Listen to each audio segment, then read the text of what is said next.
Hi everyone. கேரளாவை சேர்ந்த மேற்கு தொடர்ச்சி மலைகளில் அழகு அதிகம்னாலும் ஆபத்தும் ரொம்ப அதிகம் அப்படின்றதுனால அதோடைய மலை உச்சி பகுதியில் ஒரு போலீஸ் ஸ்டேஷன் வச்சு மெயின்டைன் பண்ணிகிட்ருக்காங்க. அங்கே எப்போவுமே 2 ஸ்டாஃப் இருப்பாங்க. அன்னைக்கு அங்கே ஸ்ருதி அண்டு மது அப்படின்ற 2 பேர் இருக்கணும். பட் அதில் மது மட்டும் வந்துடுறாரு. ஸ்ருதி ஏதோ ஒரு காரணத்தினால அவர் வரல. அது வந்து டூரிஸ்ட் ஸ்பாட் கிடையாது. ஒன்லி போலீஸ் மட்டும்தான் அந்த ஏரியா ஆக்குபை பண்ணியிருக்காங்க. பட் இருந்தாலும் ஒரு லேடி 2 பசங்கள கூப்பிட்டுட்டு அங்கே வராங்க. அவங்களுடைய கணவர் கடைசியா அங்க தான் வேலை பார்த்ததாகவும், அவரோட அங்க வந்து பார்க்கணுன்றது ஆசை அப்படின்னும் சொல்றாங்க. பட் அவர் இல்லாததுனால பசங்கள கூட்டிட்டு வந்தேன்னு சொல்றாங்க. அந்த டைம்லயே பார்த்தீங்கன்னா, அங்க ரொம்ப இடி, மின்னல், மழை திடீர்னு ஃபார்ம் ஆயிடுது. அங்க மின்னல் வெட்டு ரொம்ப அதிகம் அப்படின்றதுனால மழை பெய்யுற டைம்ல யாரும் வெளில இருக்க மாட்றாங்க. அவங்க கூட வந்து அந்த பையனையும், அந்த அம்மாவையும் கூட்டிட்டு போய் சேஃபா கேபின்ல உட்கார வச்சுடுறாங்க. பட் ஒரு பையன் மட்டும் வெளியில மின்னல்ல மாட்டி இறந்து போயிடுறான். இத பார்த்து தெரிஞ்சு சத்தம் கேட்டு ஓடி வந்து பார்க்குறாங்க. பட் அவன காப்பாத்த முடியல. இந்த கேஸ இன்வெஸ்டிகேட் பண்ணுறதுக்கு ஒரு போலீஸ் டீம் வராங்க. அதில இருக்கிற இன்ஸ்பெக்டர் பார்த்தீங்கன்னா, எல்லாரையும் கரிச்சு கொட்டுறாரு, எரிஞ்சு விடுறாரு, மூஞ்சிய கட்டுறாரு. அந்த ஜீப்போட டிரைவர பார்த்தீங்கன்னா, ரொம்ப திட்டுறாரு. இதெல்லாம் வந்து மது பார்த்துக்கிட்டே அவங்களுக்கெல்லாம் ஜூஸ் போட்டு குடுக்குறாரு. அப்போ டிரைவர் வந்து மதுவ கூப்பிட்டு, "சார் நீங்க எதுவும் மனசுல வச்சுக்காதீங்க. அவரோட ஒய்ஃப் வந்து என்ன மாரி ஒரு டிரைவர் கூட வந்து ஓடி போயிட்டாங்க. அவர் இப்ப தனியா தான் குழந்தைங்கள வச்சு மேனேஜ் பண்ணிட்டு இருக்காரு. அதனால தான் அவரு எல்லாத்தையுமே அப்படி இருக்காரு. அதுவும் பர்ட்டிகுலரா டிரைவர் பார்த்தா அவருக்கு சுத்தமா பிடிக்காது." அப்படின்னு சொல்றாரு. ஆக்சுவலா இது வந்து மூவியோட கிளைமாக்ஸ் கூட கனெக்ட் ஆகும். இப்போ சுதியும் அங்கே வந்துடுறாரு. இன்வெஸ்டிகேஷன் முடிச்சுட்டு போலீஸ்லாம் போயிடுறாங்க. இப்போ மதுவும் சுதியும் சாப்பிட்டுட்டு இருக்காங்க. ஆனால் சுதி நல்லா சாப்பிட்றாரு. பட் மதுவால் சாப்பிட முடியல. இமீடியட்டாக போய் வாமிட் பண்ணிடுறாரு. அந்த பையன் இறந்தான்ல, அவன் பாடி நான் தான் ரெக்கவர் பண்ணேன். அது பிளட் ஃப்ளஷ் எல்லாம் பார்த்துட்டு என்னால் நானும் சாப்பிட முடியல, நீ மட்டும் சாப்பிடுன்னு சொல்லிட்டு எழுந்து போயிடுவாரு. பட் சுதி இதை பற்றிலாம் எதுவும் கவலைப்பட்டுக்கவே இல்லை. அவர் ரொம்ப ஜாலியாக குஷியாக இருக்காரு. ஏன்னா அவருக்கு இப்போ தான் மேரேஜ் ஃபிக்ஸ் ஆயிருக்கு. அவரோட ஃபியான்சியோட ஃபோட்டோ, இன்விடேஷன் அதெல்லாம் காட்டிட்டு இருக்காரு. இப்போ அவங்க வச்சிருக்கிற வயர்லெஸில் எல்லா போலீஸ் ஸ்டேஷனுக்கும் ஒரு இன்ஃபர்மேஷன் பாஸ் ஆகும். அந்த மலையடி வாரத்தில் வந்து சுற்றி இருக்கிற ஊர்களில் ஒரு இடத்துலையும் ஒரு பாடி பார்ட்ஸ் இருக்குது, ஒரு விமனோட இது கிடக்கு அப்படின்ற மாதிரி இன்ஃபர்மேஷன் பாஸ் ஆகும். உடனே மது சொல்லுவார், இது ஏதாவது பெங்காலிங்க வேலையாக இருக்கும். ரெகுலர் ஒர்க்லாம் முடிச்சுட்டு அவங்க அப்போ தான் மதியம் லஞ்சுக்கு உட்காருவாங்க. அப்போ இன்ஃபர்மேஷன் ஒன்று பாஸ் பண்ணுவாங்க. என்னென்னா, அந்த லேடியோட உடம்பு கிடச்சது இல்லையா, அவங்களுடைய ஸ்டமக் பகுதி மட்டும் தனியாக ஒரு இடத்துல கிடச்சதாகவும், அந்த குடல் பகுதியெல்லாம் ரொம்ப வீணாக போயிருக்கு, பார்க்கவே டிஸ்கஸ்டிங்காக இருக்குன்ற மாதிரி ஒரு இன்ஃபர்மேஷன் பாஸ் பண்ணுவாங்க. அதை கேட்டோன்னே சுதிக்கு சுத்தமாக சாப்பிடவே முடியாது. உடனே அவர் போட்ட சாதத்தை வந்து அப்படியே எடுத்து கொண்டு போய் அங்கே 2 நாய்க்குட்டிங்க இருக்கும், அதுங்கள்ட்ட வச்சிடலான்ட்டு ஒரு தட்டில் கொண்டு போய் வைப்பார். பட் அந்த நாய்க்குட்டிங்க இவர்கிட்ட வராமல் வேற எங்கேயோ போய் எதையும் நோண்டிகிட்டு இருக்குங்க. அப்புறம் உடனே சுதி வந்து மதுவை கூட்டு சொல்வார், இங்கே பாருங்கள் அந்த பெரிய நாயை புதைச்ச இடத்தையும் அந்த சின்ன நாயெல்லாம் போய் தோண்டிகிட்டு இருக்கா, அது வந்து நல்லா மூடுங்கன்னு சொல்லிட்டு வச்சுட்டு எந்திரிச்சு போய் பார்ப்பாரு. அப்போ தான் பார்த்தா ஒரே ஷாக் ஆகிடுவார். ஒரு லேடியோட வெட்டப்பட்ட கை அங்கே கிடக்கும். சுதிக்கு இப்போ பயங்கர ஷாக் ஆயிரும். ஏன்னா அங்கே இருக்கிறது 2 பேர் தான். இவர் அதை செய்யலை. ஸோ அப்போ மது தான் என்னமோ பண்ணியிருக்காருன்றது அவருக்கு தெரிஞ்சிடும். அதுக்குள்ளே பார்த்தீங்கன்னா பேக் சைடில் கன் லோட் பண்ணுற மாதிரி சத்தம் கேட்கும். சைடில் ரைட் சைடில் நிழல் பார்த்தீங்கன்னா மது நின்றுட்டு இவர் எய்ம் பண்ணுற மாதிரி இருக்கும். இவர் டக்குன்னு சுதாரிச்சுக்கிட்டு அப்படியே எந்திரிச்சு எதுவுமே பார்க்காத மாதிரி அப்படி காலால் அந்த மண்ணெல்லாம் மூடிட்டு பேசிட்டு அப்படியே எழுந்துச்சி எட்ட வந்துடுவார். என்ன கையில் கன்னாக வச்சுருக்கீங்க அப்படின்னு கேஷுவலாக கேட்பாரு. இல்லை இந்த மாவோயிஸ்ட்டுங்க நடமாட்டம் இருக்கு இல்லையா, அதெல்லாம் வச்சுருக்கேன்னு சொல்லிட்டு 2 பேர் அப்படியே கேஷுவலாக பேசிட்டு எட்ட வந்துடுவாங்க. அந்த சுச்சுவேஷனில் ஒரு ஹாரன் சவுண்ட் கேட்கும். பார்த்தா அந்த ப்ரைவேட் ஜீப் வரும். அவங்களுக்கு அங்கே இருக்கிற 2 பேருக்குமே வந்து வாட்டர் சப்ளை, ஆயில் சப்ளைலாம் பண்ணுறது அந்த ஜீப் டிரைவர் தான். அவரை பார்த்த உடனே சுதிக்கு கொஞ்சம் கான்ஃபிடென்ட் இருக்கும். இருந்தாலும் அவங்கள்ட்ட சொல்லிடலாமா என்ன பண்ணுறதுன்னு கன்ஃபியூஷன்லேயே இருப்பார். ஏன்னா மது கூடவே நின்றுக்கிட்டே இருப்பார். கையில் வேறு கன் வச்சிருப்பாரு. அதுக்குள்ளே இந்த ஜீப் டிரைவரும் கிளம்பிடுவார். பட் இதுக்குள்ளே சுதி என்ன பண்ணுவார்னா, இவங்க வச்சுருக்க வயர்லெஸ் எடுத்து ஆஃப் பண்ணிடுவார். ஏன்னா உங்களோட வயர்லெஸ் வந்து எப்போவுமே ஆன்லேயே இருக்கணும். கிரவுண்ட்லேயும் உங்களுக்கும் இருக்கிற கனெக்ஷனே வந்து வயர்லெஸ் தான். ஸோ அது ஆஃப் ஆச்சுன்னா உடனே கிரவுண்டில் இருக்கிற ஸ்டேஷன்லேருந்து ஆளுங்க இங்கே வந்துருவாங்க. அப்போதைக்கு அவங்க பேட்ரோல் ரவுண்ட்ஸில் இருந்ததுனால இமீடியட்டாக இன்ஃபர்மேஷன் போயிட்டு அவங்க மேலே வந்துருவாங்க. போலீஸ் டீம் அங்கே வரும்போது மது மட்டும் தான் அங்கே இருக்கிறாரு. சுதி அங்கே இல்லை.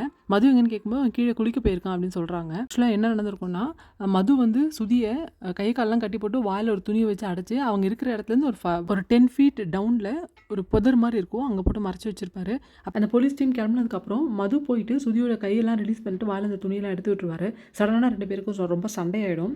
கொஞ்ச நேரம் அந்த சண்டையில் மது வந்து சுதியை கொஞ்சம் ஜாஸ்தியாகவே தாக்கிடுவார். கொஞ்ச நேரத்தில் 2 பேருமே டயர்ட் ஆகிடுவாங்க. அதுக்குள்ளே மழை பெய்ய ஆரம்பிச்சிடும். அதனால் 2 பேருமே கேபினுக்கு வந்துடுவாங்க. அதுக்குள்ளே வந்த உடனே சுதி கேட்பார், நீங்கள் யாரை தான் கொலை பண்ணீங்க, அந்த கை யாரோடது, தயவு செஞ்சு சொல்லுங்கள் அப்படின்னு சொல்லுவார். அதுக்கு மது சொல்வார், நான் யாரையுமே கொலை பண்ணல அப்படின்னு சொல்லி ரொம்ப கேஷுவலாக சொல்வார்.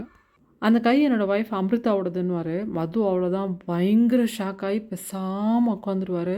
அதுக்கப்புறம் அவர்கிட்ட ஒரு வார்த்தை கூட வராது. அப்போ தான் ஒரு ஃப்ளாஷ்பேக் காட்டுவாங்க. ஆக்சுவலாக மதுக்கு வந்து அப்போ தான் கல்யாணம் ஆகியிருந்திருக்கும். மேரேஜ் ஆனதுக்கப்புறம் தான் தெரியும் அவர் வந்து மேரேஜ் லைஃப்பில் இன்வால்வ் ஆக முடியாது அப்படின்ட்டு. அதுக்கு ஒரு ட்ரீட்மெண்ட்லலாம் இருப்பார். அவரோட ஒய்ஃப் நேம் அமிர்தா. அவங்க ஸ்கூல் டீச்சராக இருப்பாங்க. இப்படியே போயிட்டுருக்கனால அவங்க வந்து வேற ஒருத்தவங்களோட ரிலேஷன்ஷிப்பில் இருப்பாங்க. ஈவன் அது மதுக்கும் தெரியும். ஆனாலும் அது பெருசாக எடுத்துக்க மாட்டார். இந்த சூழ்நிலையில ஒரு நாள் ஆஃபீஸ்லேருந்து சாயங்காலம் வீட்டுக்கு போவாரு. வீட்டுக்கு போகும்போதே பார்த்தா கதவெல்லாம் தொறந்திருக்கும். இவரு எப்பவும் போல உள்ள போயிட்டு திங்ஸ்லாம் கொண்டு போய் அந்த இடத்துல வச்சுட்டுருப்பாரு. அமிர்தாவோட ஃபோன் கன்டினியூஸா அடிச்சுக்கிட்டே இருக்கும். என்ன ஃபோன் அடிக்குதுன்ட்டு இவரு உள்ள போயிட்டு பார்ப்பாரு. ஒரு பெட்ரூம் கதவ தொறந்து பார்த்தா அமிர்தா அங்க ஃபேன்ல தொங்கிட்டுருப்பாங்க. அவங்க டெத் நோட் ஒண்ணு எழுதி வச்சிருப்பாங்க. நான் ஏற்கனவே உங்கள ரொம்ப ஏமாத்திட்டேன். இப்ப நான் 4 மாசம் கர்ப்பமா இருக்கேன். இதுக்கும் உங்கள ஏமாத்த நான் விரும்பல. அதனால நான் என் லைஃப முடிச்சுக்கிறேன். மன்னிச்சிருங்க அப்படின்னு அதில எழுதியிருப்பாங்க.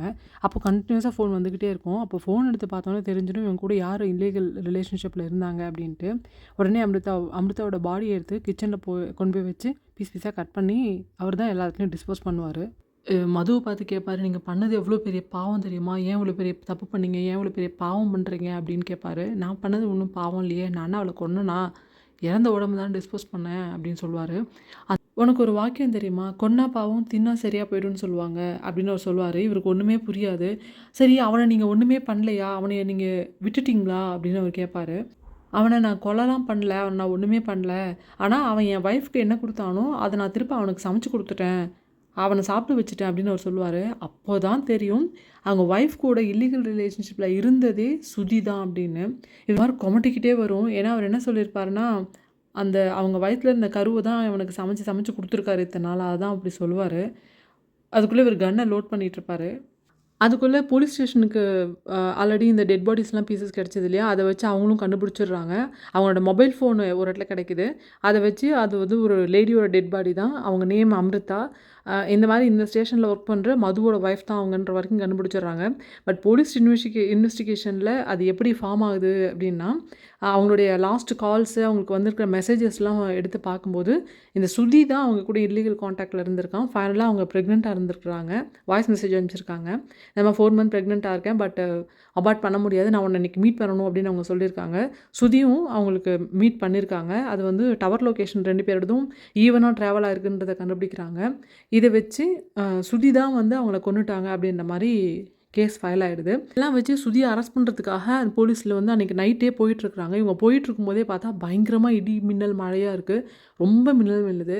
அவங்க ஓரளவுக்கு வெயிட் பண்ணிட்டு நைட் அங்க ரீச் ஆயிடுறாங்க அந்த மலை உச்சிக்கு. அங்க போய் பார்த்தா சுதி வந்து மின்னல் தாக்கி இறந்து கிடக்குறாரு. பட் உண்மையிலே அங்க என்ன நடந்திருக்கும் அப்படின்னு பார்த்தா, இந்த விஷயம்லாம் தெரிஞ்சதுக்கப்புறம் மது வந்து சுதிய தூக்கிட்டு போயிட்டு, அங்க ஆண்டனா இருக்கும் இவங்களுக்கு மெசேஜஸ் ரிசீவ் ஆகுறதுக்கு.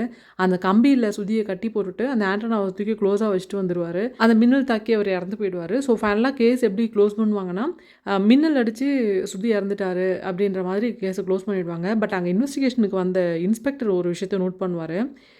இவரு நடந்து போயிட்டுருக்கும்போது, இவருக்கு முன்னாடி தான் மது நடந்து போவாரு. மதுவோட பேக் சைடுல பார்த்தீங்கன்னா, ஒரு ஷர்ட்ல ஒரு ரெக்டாங்கிள் அளவுக்கு ஒரு துணி இல்லாம கிழிஞ்சிருக்கும். இவரு என்னமோ நெனச்சுட்டு பேசாம போயிருவாரு. போய் அங்க ஏரியா இப்போ இன்ஸ்பெக்டர் கிரைம் ஸ்பாட்ல இருப்பாரு. அங்க மதுவோட டெட் பாடி கிடக்குது இல்லையா? அதுக்கு பக்கத்திலேயே தான் அந்த லேடியோட அந்த கையும் கிடக்கும். ஃபாரன்சிக் ரிப்போர்ட்டர்ஸ் வந்து அத எல்லாத்தையும் அனலைஸ் பண்ணிட்டுருப்பாங்க. இவரு ஜஸ்ட் அத மேலோட்ட பார்த்துட்டுருப்பாரு. அப்போ தான் அந்த கம்பி வேலியில மது நேத்து நைட்டு போட்டிருந்த ஷர்ட்டோடைய அந்த கிழிஞ்ச பீஸ் இருக்கு இல்லையா? அத அந்த அங்க இருக்கிறத நோட் பண்ணி கையில எடுத்துக்குவாரு யாருக்கும் தெரியாம. அதுக்கப்புறம் தான் அவருக்கு எல்லாமே புரியும். ஸோ மது தான் சுதிய கொலை பண்ணிட்டான் அப்படின்றது தெரிஞ்சிரும். வேற இருந்தாலும் அவர் யார்ட்டயும் எதுவும் சொல்ல மாட்டாரு. ஏன்னா அந்த பெயின் என்னன்னு அவருக்கும் தெரியும். அவரோட ஒய்ஃபும் வேற ஒருத்தவங்களோட போயிருவாரு. ஸோ ஃபைனலா ரிப்போர்ட் எப்படி குடுப்பாருன்னா, மின்னல் அடிச்சு தான் சுதி இறந்துட்டான் அப்படின்னு கேஸ முடிச்சுருவாரு.